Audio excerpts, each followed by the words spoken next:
You see too much, and that's why you suffer. Carl Jung called it differentiated perception, and he warned that it can either evolve you or destroy you. If that strikes a chord deep in your chest, subscribe now, because what I'm about to share here is something most people will never have the courage to say. I'm not talking about paying attention. I'm talking about seeing what everyone else pretends doesn't exist. The smile that never reaches the eyes, the fear hidden behind a strong persona, the emptiness behind a facade of spirituality. When you carry this kind of vision, you also carry the weight of what no one wants to know. And that's where many people break, not because they're weak, but because they don't know how to use this gift. Today, I'll show you how to turn that vision into a strength no one can take away from you. And if this is the kind of conversation you don't find just anywhere, hit subscribe and turn on notifications now, because here we don't skim the surface. We dive deep, even into the parts that hurt. There are people who don't need you to say a word to know what you're feeling. They just perceive it.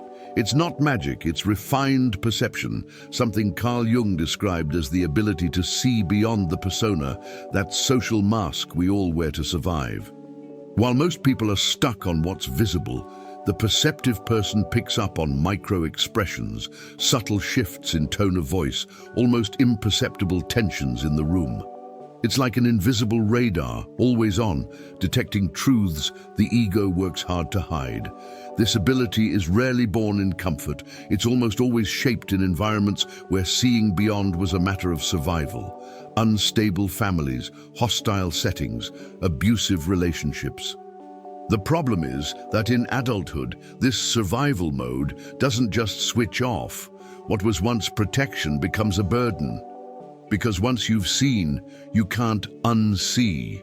And that gaze carries both the power to reveal and the curse of isolation. For those who live this way, there are no superficial interactions. Every conversation becomes an emotional X-ray.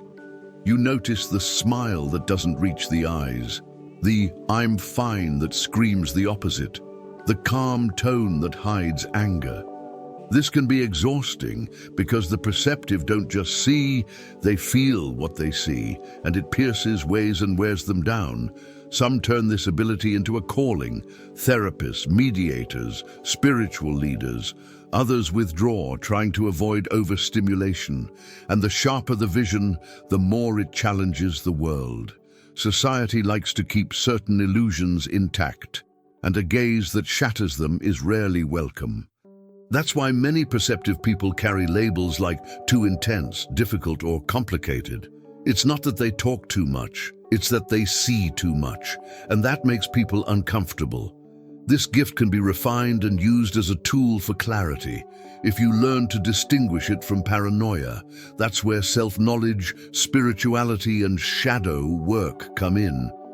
Realizing that not everything you perceive needs to be spoken, and not every reflection is meant to be revealed immediately, is part of the perceptive person's maturity. The challenge is finding the balance, neither shutting down to avoid the weight of your vision, nor losing yourself trying to fix everything you see. Mastery transforms the gaze from something that wounds into something that illuminates and guides. But as Jung warned, seeing too much is not just about clarity, it's also about facing the risks that come when you uncover what the collective unconscious wants to keep buried. Perceiving what no one else does might seem like a superpower until you feel the weight of it. Jung knew the unconscious was not a safe place for those who dive in unprepared. When you access content the collective can't bear to face, you become a threat. Not because you're wrong, but because you touch wounds the ego will do anything to protect. It's like returning from an expedition with an uncomfortable truth, only to find people covering their ears. The dilemma is cruel. Hiding what you've seen keeps everyone in ignorance, but speaking up can turn you into the enemy of the group. This is where perception stops being a gift and becomes a real risk. What feels like illumination to some will be an insult to others. And the reaction isn't to debate, it's to attack, ridicule, and isolate. The collective unconscious is like a wounded animal. If you approach too fast, it strikes. That's why some perceptive people learn to speak in metaphors, symbols, and stories. They don't throw the truth in someone's face. They plant seeds that sprout when the person is ready. A spiritual leader, for example, won't directly confront a belief that sustains someone's identity. They'll guide them step by step until the truth reveals itself. This requires patience, sensitivity, and an understanding of archetypes. Revealing too much too soon is like stripping someone bare in front of a crowd. Instead of liberating them, you traumatize them. The danger isn't only in what the unconscious hides, but in how unprepared people react when it's exposed. This dance between clarity and survival is the silent test of the perceptive. Say everything you see, and you might close doors forever. Say nothing, and you suffocate your own soul. Finding the right balance is an art, one that requires as much discernment as courage. That's why spirituality and shadow work are essential. They help you decide what can be said now and what must wait. It's like polishing a diamond. If you hand it over rough, it might be dismissed as just another stone. If you deliver it cut and shining, it's accepted and valued. Still, even with all that skill, the cost is high. Because when you become a mirror for what no one wants to face, you discover that your next challenge is no longer the danger of the unconscious. It's the burden of being the reflection the collective rejects. Few things provoke as much resistance as truly seeing oneself. Jung said that everything we deny in ourselves returns as fate, or as the other we end up fighting. The perceptive person, unintentionally, becomes this living mirror. They don't need to point anything out. Their mere presence exposes cracks in someone's persona, revealing insecurities, fears, and contradictions the ego desperately wants to keep locked away. This is profoundly uncomfortable. It's as if, for a moment, the social makeup melts and the naked face underneath is revealed. And no one likes feeling as if their psychic armor has been pierced. It doesn't matter how true the reflection is. Many people's first instinct will be to push away, criticize, or attack the one holding the mirror. This projection of the shadow is an ancient defense mechanism. Instead of acknowledging the trait within themselves, people place it in another and fight it there. That's how the perceptive person becomes a scapegoat, the convenient target for the discomfort no one wants to own. It happens everywhere. At work, when you question toxic behavior and are labeled the problem.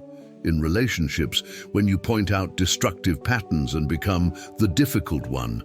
In the family, when you expose dynamics everyone prefers to sweep under the rug. In the collective unconscious, it's easier to get rid of the mirror than to face the reflection. And that's why so many who carry this gift live under constant emotional endurance tests. The challenge is not losing yourself in the distorted image others project onto you. If you internalize that narrative, you begin to doubt your own sanity. That's when spirituality, shadow work, and healthy relationships become anchors. Being a mirror doesn't mean reflecting everything at any time to anyone. You must measure the impact of the reflection, choose the right moment, and choose the right person. This wisdom prevents the gift from becoming a curse. But even after mastering this art, the next step is inevitable, realizing that not every perceptive sees in the same way. There are different faces of this heightened perception, and each comes with its own challenges. Not every perceptive person sees the world in the same way. Jung identified that, among introverted intuitives, this heightened vision tends to manifest in four main patterns: feeling, thinking, physical sensing, and pure intuition. The first is the emotional thermometer. They immediately pick up on the mood and the invisible tensions in the air. The second connects ideas and patterns others don't notice, foreseeing consequences before they happen. The third feels it in the body. Goosebumps, sudden pressure, or discomfort signaling that something's off. and the fourth simply knows, without proof or linear reasoning. These four faces are like different lenses over the same landscape. Each filters, magnifies, and translates reality in its own way. Each pattern has its strengths and pitfalls. The one who feels may drown in other people's emotions. The one who thinks can get trapped in endless analysis. The one who senses physically might react to false alarms. And the one who intuits purely often suffers from not being able to explain their certainty. There's no better or worse. Each type is a gateway to understanding the psyche and the collective unconscious.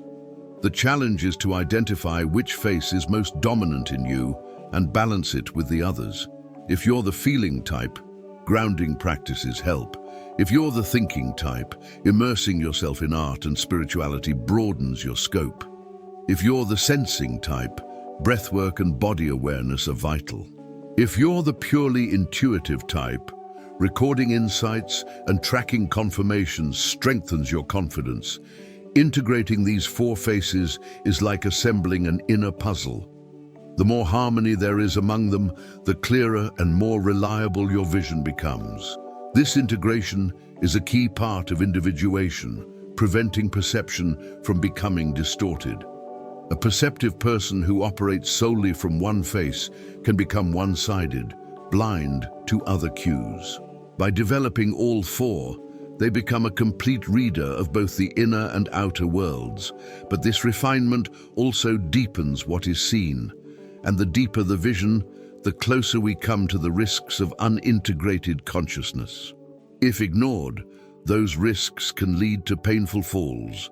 The more perception expands, the closer you get to three dangerous abysses. The first is rupture with the collective. Seeing too much makes certain conversations, jokes, and common beliefs lose meaning. At first, this feels liberating, but soon loneliness sets in.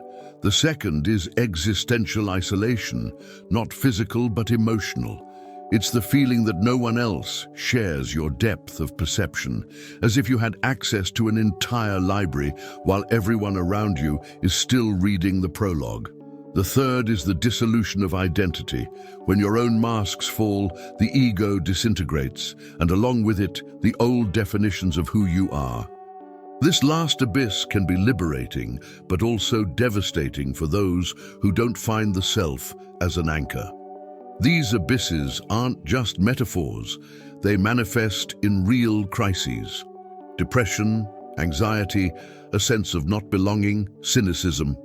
The rupture with the collective can cause family conflicts and the loss of old bonds. Existential isolation can lead to distrust in the value of human relationships. The dissolution of identity can make everything seem meaningless. This is where practices like shadow work, deep spirituality, and the study of archetypes become safeguards. They act like safety ropes, allowing the descent into these abysses to be controlled, turning the risk of falling into a conscious journey downward. Crossing these three abysses isn't a punishment, it's a portal. Each one, if crossed with presence and maturity, expands consciousness to a level few ever reach. But surviving them takes more than resilience. It requires integrating what you've learned on the other side and returning to the world without losing the depth you've gained. It's the difference between someone who returns with wisdom and someone who comes back with bitterness. This reintegration marks the passage from inner chaos to solid presence and opens the way to the next stage of the journey, transforming vision into strength through conscious integration. After crossing the abysses, the work stops being about survival and becomes about integration. Jung called this individuation, the process of becoming who you truly are, aligned with the self and not just the ego. The first stage of integration is conscious discrimination, learning to separate genuine perception from personal projection. Without this clarity, you risk confusing your own shadows with those of others, distorting your vision. It's like cleaning the lens of a camera. The image may be there, but if the filter is dirty, it will come out blurred. This skill is built through daily self-awareness, emotional discipline, and brutal honesty with yourself. The second stage is shadow integration. Here, shadow work stops being just a concept and becomes active practice. It means recognizing that part of what you see in others is simply a reflection of what you haven't yet accepted in yourself. This stage is uncomfortable because it forces you to confront aspects your ego has always wanted to keep locked away. But the reward is powerful. Once integrated, the perceptive person stops using their vision as a weapon and begins using it as a tool for understanding and healing. The third stage is conscious participation, returning to the world and engaging with it, but now using your perception to build bridges instead of walls, knowing when to speak, when to stay silent, and when to act. This journey from chaos to integration isn't linear, it's cyclical. The perceptive person will lose themselves again, feel the weight of their vision, and need to reintegrate. The difference is that, with each cycle, they return lighter and wiser. The gift that once isolated now connects, the vision that once wounded now guides, and at this point a decisive crossroads appears. Follow the path of those who don't integrate and collapse, or of those who turn perception into living wisdom. This is the threshold between breakdown and evolution, the theme that defines the next step in this journey. History is full of perceptive people who succumbed to their own gift because they didn't know how to integrate it. Nietzsche is a classic example. He saw the contradictions of the ego and culture with clarity, but without emotional and spiritual grounding, his lucidity became unbearable. He was consumed by isolation and psychic exhaustion. This is what happens when the mind runs ahead without the axis of the self to keep it balanced. Vision becomes a labyrinth, and the perceptive person starts spinning inside themselves until they're lost. Perception without integration is like a blade that's too sharp. It cuts everything, including the one who holds it. It's a silent warning that seeing a lot is not enough. You must be able to sustain what you see. On the opposite end, Meister Eckhart, a medieval mystic, dived deep into the invisible but stayed rooted. His perception passed through the heart before reaching the mind. He understood that wisdom is not about collecting visions, but about dissolving the ego to become a channel for something greater. His clarity didn't isolate, it connected. The contrast between Eckhart and Nietzsche wasn't the intensity of their vision, but what they did with it. One was swallowed by the weight, the other turned it into light. This shows that the fate of the perceptive depends more on inner grounding than on the vision itself. Without that foundation, even the brightest perception becomes a crushing burden. This journey from collapse to wisdom demands humility and conscious choices. It means seeking practices, relationships, and environments that act as pillars. People who aren't afraid of depth, spaces where you can speak without having to hide.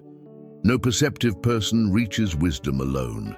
The right alliances act like nets that catch you when you fall and mirrors that reflect you without distortion. Finding these connections isn't a luxury, it's survival. And it's precisely these alliances that determine whether your gift will flourish or fade. That's what we'll explore in the next step. No perceptive person crosses this journey intact if they try to carry it alone. Jung understood that no matter how deep the individuation process goes, the human psyche is relational. We need containers, people and environments capable of holding our intensity without diminishing us. These alliances are rare and precious. They might be individuated peers who have already integrated their own shadow and aren't frightened by yours. Seekers who may not see as deeply but are open to learning, or natural containers whose emotional stability creates a safe space for you to exist without masks. A single, genuine connection like this can be worth more than 100 superficial relationships, Building these alliances requires intentionality. You can't just wait for them to appear, you have to actively seek them out. That means looking for study groups on Jungian psychology, spiritual retreats, communities focused on self-knowledge. It also means eliminating ties that drain your energy or reinforce the persona at the expense of the self. Relationships that belittle, distort, or invalidate what you see aren't just exhausting. They're dangerous because they weaken your trust in your own perception. A perceptive person can't afford to keep connections that pull them away from themselves. It takes courage to cut these ties and clarity to recognize the ones worth nurturing. When the right alliances are in place, something shifts. The gift stops being a lonely burden and becomes a collective contribution. With support, the perceptive learns to use their vision to build, not just survive. It's in these safe environments that perception transforms into constructive action, whether it's guiding conversations, inspiring change, or simply being a stable presence for those who need it.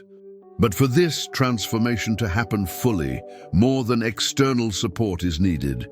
An internal process of refinement must also unfold, and it follows 4 fundamental stages. This is the path we'll enter now. Transforming perception into wisdom doesn't happen by accident. Jung outlined a process that can be summed up in 4 stages: recognize, integrate, serve, and bequeath. Recognizing means admitting that you carry this heightened vision, without inflating the ego with the idea of being special, and without denying it out of fear of rejection. It's accepting that your way of seeing is part of who you are. Integrating means using shadow work to realize that vision is not only for seeing others, but also for illuminating yourself. It's facing your own contradictions with the same courage you use to observe those of others. These first 2 stages are the foundation. Without them, everything else collapses. The 3rd stage is to serve. A vision kept to yourself is like a book left closed. It has value, but it changes nothing. Serving doesn't mean running around exposing truths, but offering what you see in a way that truly generates transformation. This could mean leading a group with greater awareness, supporting someone in a critical moment, creating content that expands collective vision, or simply being a steady presence for those who need it. The 4th stage is to bequeath, to leave something that continues beyond you. It could be a teaching, a project, a work of art, or even the silent transformation of someone whose path crossed yours. This is when vision stops being personal and becomes cultural medicine. These 4 stages form a cycle, not a straight line. With each turn, your vision refines and your contribution grows. At first, it feels like an internal process, invisible to most. Over time, its effects become tangible, and the world around you feels the difference. Yet even when following this path, there is one final danger: using your vision without wisdom, falling into the traps of the ego. And it's here, at this critical point, that the true mission of one who sees beyond is revealed. Not just to see, but to use what they see to help awaken the collective. Reaching the point where your vision is integrated and refined doesn't mean the danger is over. One of the most subtle risks appears right here: spiritual or intellectual arrogance. Jung warned that when the ego takes ownership of perception, it stops serving the self and starts serving vanity. This is when the perceptive begins to believe they're above others for seeing what others don't. It's a fatal mistake, because arrogance breeds isolation and destroys genuine connection. Another risk is stagnation, thinking you know enough and stopping the deepening process. Perception, if not constantly nourished and refined, loses its sharpness. It's like a muscle that weakens from lack of use. The greater mission of the perceptive is not to accumulate vision, but to put it in service of collective awakening. This takes courage to confront patterns, compassion not to crush those who aren't ready, and patience to plant seeds that may not sprout for decades. It's a quiet job, often invisible, but one that shapes consciousness in lasting ways. The true pioneer of awareness doesn't measure impact by applause, but by the depth of the transformations they help initiate. For that, you need the presence to act when necessary and the detachment not to cling to the results. The final danger is forgetting that, no matter how broad your vision, it's still only a part of the whole. No single perspective is complete on its own. The greater mission is to pave the way so others can cross as well, without the presumption of leading the entire journey. The mature perceptive understands that collective awakening doesn't happen through imposition, but through inspiration. And it's precisely this stance, steady, humble, and conscious, that transforms the gift of seeing beyond from an individual burden into a silent service to humanity. When this understanding takes root, the vision stops being yours alone and becomes part of something much greater. You already know, seeing too much was never the problem. The problem is continuing to pretend you don't see. Are you going to keep betraying yourself to fit in? Or are you finally going to use this vision as a blade to cut away everything that's keeping you small? Because there is no middle ground.